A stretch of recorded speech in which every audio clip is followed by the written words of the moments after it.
저기 14세기 볼로냐 대학 강의실의 모습인데요. 주로 상류층의 교양교육이라든지 전문 지식을 전수하는 기능을 담당했다고 알고 있습니다. 술 마시고 저기 자는 사람 그러니까 전날에 많이 잤었네. 네, 뒤에 보니까. MT 갔다 왔네. MT 갔다 왔어. 자는 사람 저 때도 있었구나. 그러니까. 역시 그때나 지금이나 수업하는 모습은 비슷한 것 네, 같습니다. 보는 사람도 있고 네. 똑같네요.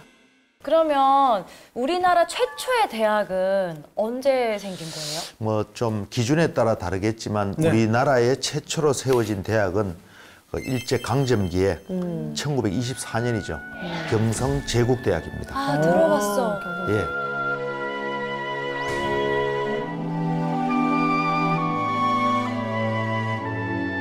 이때는 일제 강점기다 보니까 우리나라에 세워진 대학이긴 하지만 일본인 학생이 우리 학생들보다 훨씬 더 그 비중이 컸다는 점에서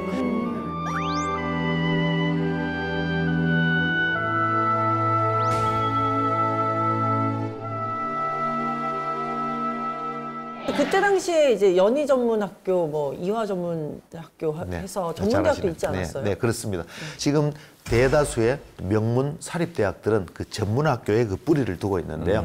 이 전문학교는 사실은 엄격하게 말하면 대학은 아니지만 법학이나 상업이나 혹은 의학 같은 것을 가르쳤고 교육 기간도 한 3, 4년 정도 걸렸다는 면에서 외국의 대학하고 비교해 봤을 때 고등교육의 역할을 충분히 했다라고 말씀할 수 있겠습니다. 그래서 이 전문학교들이 그 당시에 한 25개 정도가 있었는데요.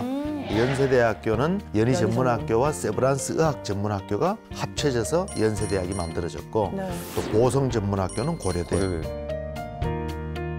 성균관대는 명륜전문학교. 이 중에서 수도권에 있는 관립 7개 전문학교하고 경성제국대학이 해방 후에 합쳐져서 바로 오늘날의 서울대학이 설립된 것입니다. 쳐진 거구나. 네.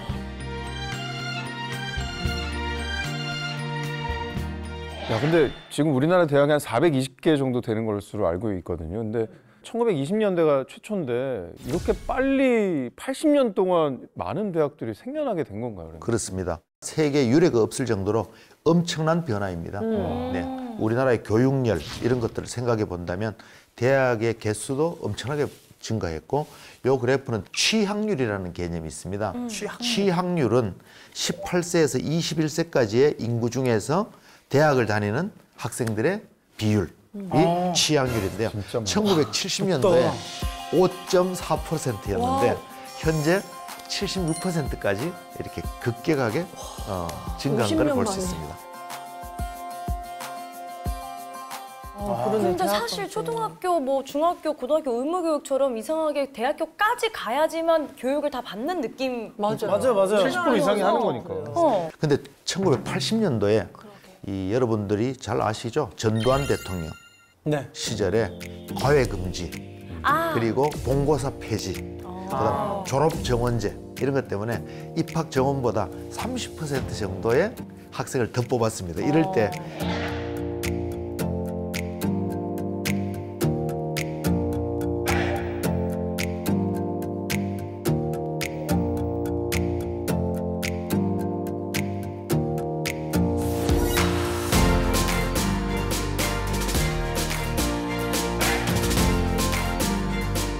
(80년에서) 85년까지 취학률이 2배 가까이 뛰었고 95년입니다. 김영삼 대통령 시절에 대학 설립 준칙주의라고 해서 최소 요건만 갖추면 대학을 설립을 인가해 줘 버렸습니다. 쉽게 만들었구나. 한 10몇 년 동안에 63개 대학이 새롭게 만들어졌습니다. 현재 사립대학의 한 20% 이상이 이때 몇 년 만에 만들어진 것이죠. 너무 많다. 그럼 일본도 대학 취학률이 높아요? 일본은 약간 50% 넘는 정도? 작년 보면 17% 정도였던 걸로 저는 알고 있는데 일본 사람은 약간 자기 약간 적성에 맞는 대학을 찾아서 가는 느낌이 좀 더 있지 않을까 싶어요. 제 생각에는 학생들이 이제 고등학교 졸업하고 대학 안 가는 경우는 지방에 있는 친구들은 가업을 이뤄서 하는 경우도 있고 고향에서 머무르면서 취업까지 하는 경우가 많군요. 네. 최근에 대학은 이렇게 역사를 따라서 이렇게 많이 변해왔습니다. 초기에 볼로냐 대학에서부터 시작된 지식을 전수하고 지식을 만들고 하는 지식 공장의 역할이었다면 그 지식을 기업에 연계하고 또 창업으로 이어지는 기업과적 대학은 대학이 사회에 직접 참여해야 된다. 서로 얽혀서 하나가 되는 대학의 모습으로 바뀌었다고 할 수 있겠습니다.